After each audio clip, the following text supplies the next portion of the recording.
12월 16일 오늘의 말씀은 전도서 10장 12절에서 20절입니다. 지혜자의 입의 말들은 은혜로우나 우매자의 입술들은 자기를 삼키나니 그의 입의 말들의 시작은 우매요 그의 입의 결말들은 심히 미친 것이니라. 우매한 자는 말을 많이 하거니와 사람은 장래의 일을 알지 못하나니 나중에 일어날 일을 누가 그에게 알리리요. 우매한 자들의 수고는 자신을 피곤하게 할 뿐이라. 그들은 성읍에 들어갈 줄도 알지 못함이니라. 왕은 어리고 대신들은 아침부터 잔치하는 나라여 내게 화가 있도다. 왕은 귀족들의 아들이요 대신들은 취하지 아니하고 기력을 보하려고 정한 때에 먹는 나라여 내게 복이 있도다. 게으른 적 석 가래가 내려앉고 손을 놓은 적 집이 새느니라. 잔치는 희락을 위하여 베푸는 것이요 포도주는 생명을 기쁘게 하는 것이나 돈은 범사에 이용되느니라. 심중에라도 왕을 저주하지 말며 침실에서라도 부자를 저주하지 말라. 공중의 새가 그 소리를 전하고 날짐승이 그 일을 전파할 것임이니라. 아멘.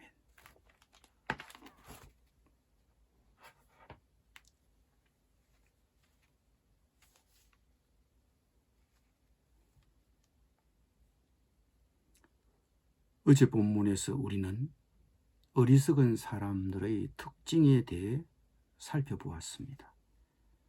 어렵게 존귀한 자리에 올라도 어리석은 한 가지 일로 그 인생을 망치는 것은 어렵지 않습니다. 선택권이 주어진다면 어리석은 사람들은 변함없이 오른편보다는 왼편을 택한다는 사실입니다. 그의 마음이 그쪽에 가 있기 때문입니다. 위험을 예견하고 미리 예방해야 하는데 어리석은 사람들은 미리 그것을 잘 대비하지 못한다는 것입니다. 전도서의 저자는 오늘 본문에서 계속해서 우매자의 특징을 살펴보고 있습니다. 그 첫째는 말입니다. 지혜자의 입의 말들은 은혜로우나 우매자의 입술들은 자기를 삼키나니 그의 입의 말들의 시작은 우매요 그의 입의 결말들은 심히 미친 것이니라. 어리석음은 그 사람의 말을 통해 나타납니다. 말을 들어보면 그 사람의 됨됨이를 알 수 있습니다. 말로 시작했지만 그 어리석은 말로 인해 비극을 초래하고 그 말이 파놓은 함정에 자기가 빠지는 결과를 가져옵니다. 시작은 말이었지만 결과는 거의 미친 짓에 가깝게 끝나고 맙니다. 우리는 종종 말 때문에 낭패를 당할 때가 있습니다. 그리고 그 말의 결과가 어떻게 될지 단언할 수도 없습니다. 말이 어디까지 영향을 미칠지 알 수 없습니다. 나의 어리석은 말 한마디로 배우자나 자녀, 가족에게까지 영향을 끼칠 수 있음을 알아야 합니다. 많이 아는 것처럼 떠벌리는 것도 어리석습니다. 14절은 말합니다. 우매하는 자는 말을 많이 하거니와 사람은 장래의 일을 알지 못하나니 나중에 일어날 일을 누가 그에게 알리리요. 전도서의 저자는 계속 어리석은 사람들의 특징을 언급하고 있습니다. 우매한 자들의 수고는 자신을 피곤하게 할 뿐이라 그들은 성읍에 들어갈 줄도 알지 못함이니라. 어리석은 사람들은 성읍에 들어갈 줄도 모르면서 수고하여 자신만 피곤하게 합니다. 방향 감각이 없기 때문입니다. 어리석은 자들이 지적으로 모자란다는 뜻이 아닙니다. 종종 그들은 여러 개의 학위가 있고 머리가 좋은 사람들입니다. 하지만 그들의 초점은 인본주의적입니다. 인간 중심적인 수고입니다. 전도서의 저자는 여기서 잠시 지도자 권위에 대한 이야기를 합니다. 그는 미성숙한 권력과 성숙한 권력이 다스리는 나라를 비교하고 있습니다. 전도서의 저자는 정치나 권력을 쥔 자들이 권력을 휘두르는 것에 대해 무조건적인 지지를 하는 것은 아닙니다. 16절에서 그는 관직에 앉은 사람의 무능함, 유치하고 천한 행동, 공금의 낭비를 한탄하고 있습니다. 그러면서 성숙한 권력이 국민들에게 가져다주는 복에 대하여 언급하고 있습니다. 성숙한 지도자는 자신의 개인적인 쾌락이나 이기적인 소득을 구하지 않습니다. 그런 지도자가 다스리는 나라는 번영합니다. 지도자들이 자신의 이익이나 쾌락을 추구하고 거기다가 게으르기까지 한다면 어떻게 되겠습니까? 개인적으로 게을러도 문제지만 그 게으름은 그 사람 자신에 머물지 않고 그가 속한 가정이나 나라에 큰 영향을 미칩니다.